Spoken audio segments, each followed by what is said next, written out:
So Swerve Strickland has become the number one contender for the AEW World Championship. And I do find it, good storytelling that that he was going after the AEW Championship at AEW Dynasty. And there are a lot of people talking about this. And some people just don't know, who's going to win this match because honestly, if they do a creative swerve, no pun intended, a lot of people will be happy if Swerve became champion. However, there's also another issue that they're going to stick with Moxley versus Darby at AEW All In, and that's when Moxley's going to drop the title. So I want to talk about, at least 10 reasons why Swerve Strickland should become the AEW champion at AEW Dynasty. My first reason is it'll give you new and exciting matchups. Imagine if you did Swerve Strickland versus Kyle Fletcher, Swerve Strickland versus Bobby Lashley Part 2, Swerve Strickland versus Kenny Omega, Swerve versus Darby Allin, Powerhouse Hobbs, MJF, Anthony Bowens, Takesha, Adam Copeland, and Pac. Because, what's happened in the Moxley reign is that he fought Jay White, and I've talked about Jay White. He's not done anything to really pop or have any pizzazz. He's fought Orange Cassidy, and Orange Cassidy is a comedy wrestler. So you kind of are going to look at the main event scene and say, hey, Swerve as a champion can really hang, can really put over people, can actually have a feud with somebody where he wins and loses a bunch of times. There's just so much more appeal in him as a champion, and it's going to elevate everybody that he has a match with. Quite honestly, as I said, imagine if he had a match with Anthony Bowens. That would put Anthony Bowens on another level, really. Or if you had a match, with Powerhouse Hobbs and Hobbs actually beats him and they kind of go back and forth with the title, or you have a match with Kyle Fletcher, that would be a good one too. So I really think that Swerve as a champion can make exciting matchups, and will also elevate people who have not, contended for the world title, really, So it builds the next generation of AEW stars, but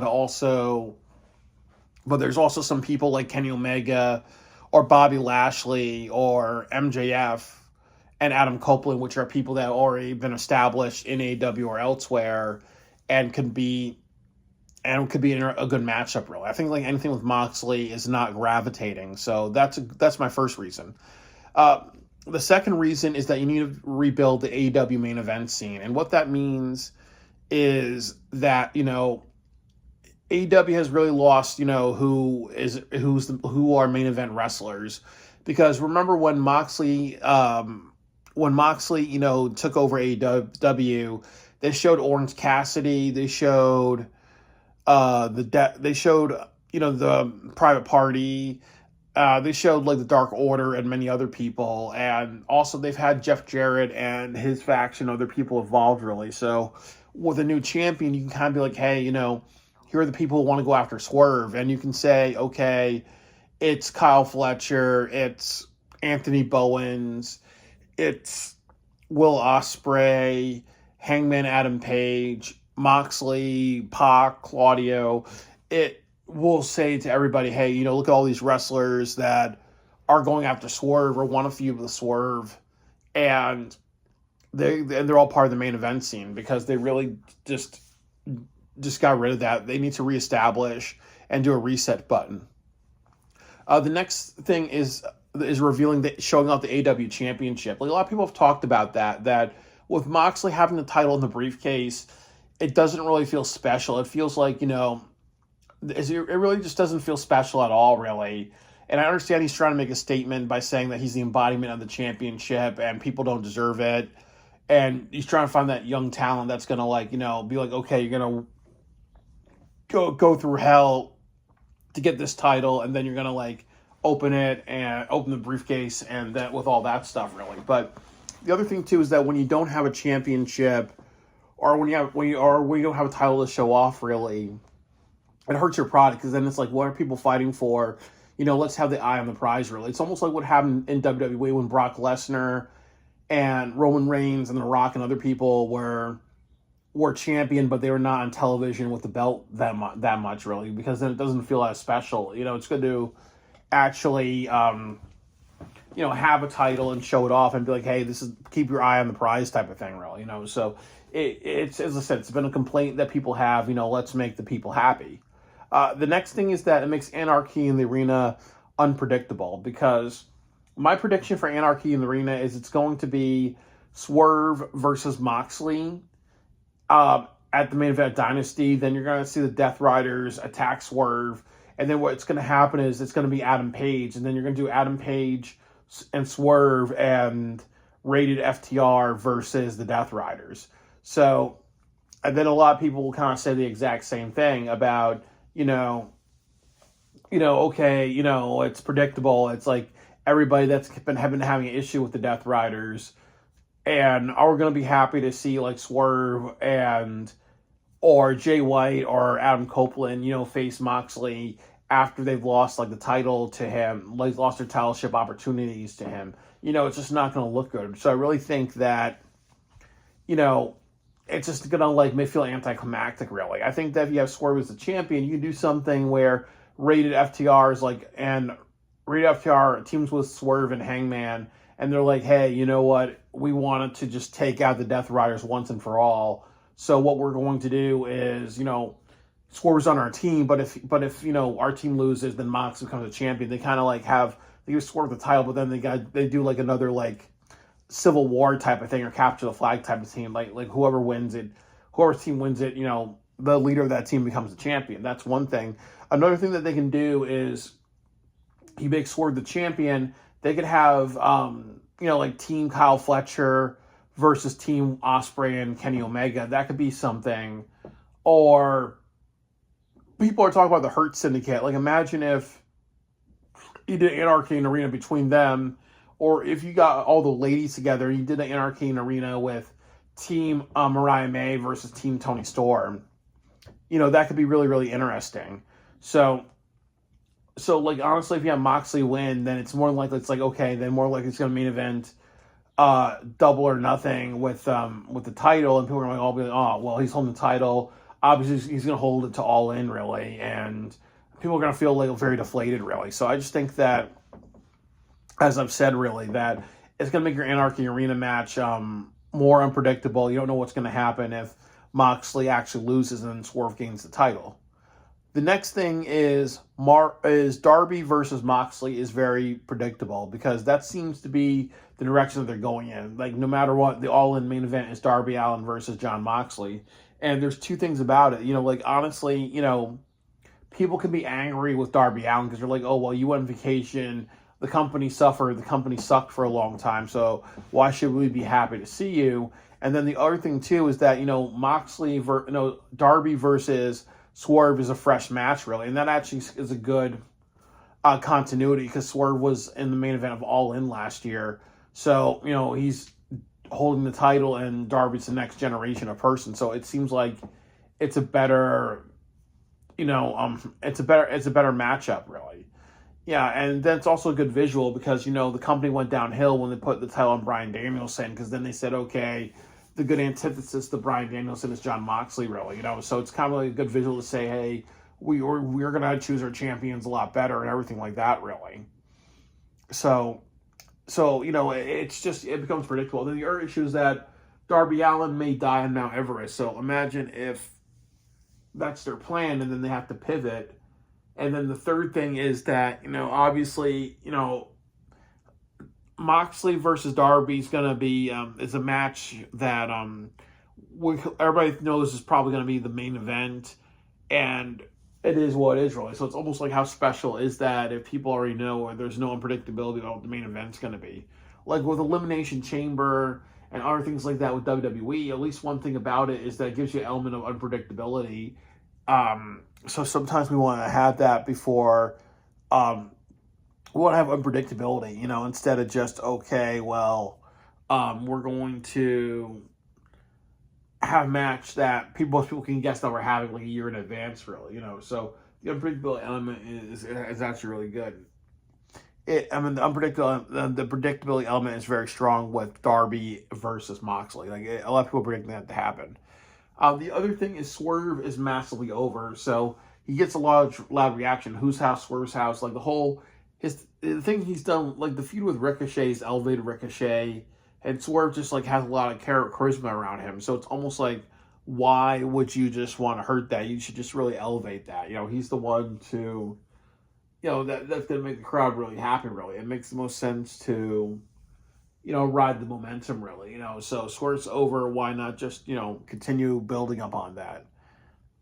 The next thing I have on my list is that Will Ospreay, Adam Page, Swerve Strickland, and MJF are your Fortunate Four. Like, I think it was Novi who was doing a video about that last year. He talked about those guys being the Fortunate Four.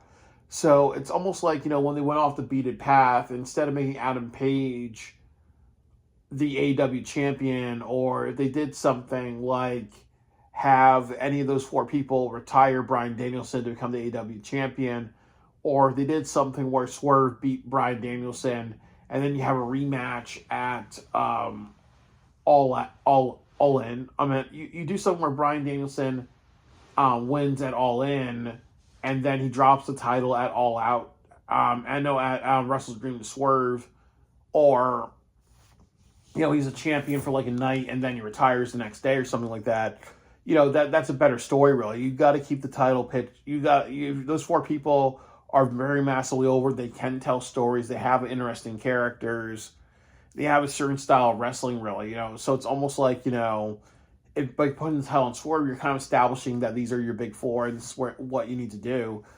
These are the people you need to focus on to make AEW strong, really. Because you tried Moxley, you invested in Moxley for a long time, and it's not really working, really. So sometimes what your best group is, and you have to kind of stick with them leading the charge, really. The next thing is breaking up Swerve and Nana is stupid, because there is a speculation that one thing that can happen is that Swerve can be competing for the AEW championship, and then Nana can betray him or join the Moxley faction and be on the side of, and be on his side, or he can betray Swerve and then join Ricochet, or just betray Swerve and then they both feud, and it's like manager versus Swerve Strickland, really. But I think that's another big issue, is that one outcome of Moxley winning could be by Nana betraying Swerve, or maybe Swerve loses and then they break up, really. And you kind of need both, really, because the Nana dance and Nana's, Nana and Swerve, they both go together. You see the playful side and the hype man side, and then you have Swerve. It's a good combination, really. So, why not just say it's worked, it makes money, it's still over, even though it's like a year or two old, really. So why break the formula? Putting a title Swerve does nothing more but elevate it. So it prevents them from making a bad choice by saying maybe we need to get rid of Nana or make them feud with each other. So it just protects that situation. The next match is Swerve can talk on the microphone and tell a story, because I really like the back and forth he had with Ricochet, where he kind of ribbed on his wife, and then they both recapped the events that they had, and they both had emotions. And when Swerve's house burned down, really, obviously Swerve was involved in like the idea of that, and he kind of showed anguish and frustration, and he had like a look of a killer, really, when he had a match with Adam Page, really. Definitely Adam Page versus Swerve Strickland was the feud of the year for AEW last year, and I would say the storyline of the year for AEW was Swerve versus Adam Page, or even like the most shocking moment if they did awards. So if you have a person that can do all those things, imagine if that person's a champion of your company, versus John Moxley, who speaks in riddles. He comes off like a poor man's Bray Wyatt. When he talks, he's very like stumbling and confused. And like, as somebody says, he sounds like a drunk person on Poet Night, really. So would you rather have somebody like that, or would you have somebody that makes sense, is very articulate and can elicit emotions, and it's not, and then also in his feuds he carries his talk into his matches, really. So, and then he also suggests good ideas, like definitely the whole entire burning of his house, that was partially his idea and other people's ideas as well, really. So we have to, like I've said, really, if he can do all these things, would you invest in Swerve? Would you invest in Moxley, who puts a funnel of chemical down the throat of Orange Cassidy and other things that are cringeworthy. I would rather go the storyteller that knows how to get himself over as a storyteller versus the person who can't do that. So it makes sense to put a title on Swerve because, it's storytelling and emotions and characters plus great matches that make professional wrestling. It's not just shock value characters or violent characters that you see in Moxley's philosophy. So Swerve can talk about it, he can tell stories, he can hold a charisma more than Moxley with what he can do, really. That's my ninth reason. And then my final reason is the Moxley experiment hasn't been working. They went down, I think, either 20% to 30% in ratings. They've had some of their lowest shows during the time. And then also some people say that, they ruined the Washington State area because that's when Moxley won and he beat down Bryan Danielson, really. So, they've tried so much with this guy. It's not getting over. And then he's had 2 bad main events. He had a bad main event in Wrestle Dream. He had a bad main event and Revolution, really. So, it's like ultimately saying, hey, this is not really cutting it. There's a lot more people that don't want to see this go on than people continue to go on, really. So you just have to say, okay, well, Swerve, he's over. The audience likes him. He can tell a story. He can be compelling. So it's good to do stuff with him versus Moxley, really. So with all those reasons said, really, I think that, they really need to reconsider and make it Swerve the champion, and then do Swerve versus Moxley at all, and then you do Swerve versus Moxley, you do Swerve versus Moxley, have Swerve win at Dynasty, and then at Revolution you have Swerve versus Darby Allin, or somebody else who's a lot more deserving, really. But I think that that's how I would say it, really. So definitely they should reconsider, they should pivot. But I don't think AEW is going to do that because they're kind of stuck in their own ways. Tony Khan is one stubborn motherfucker.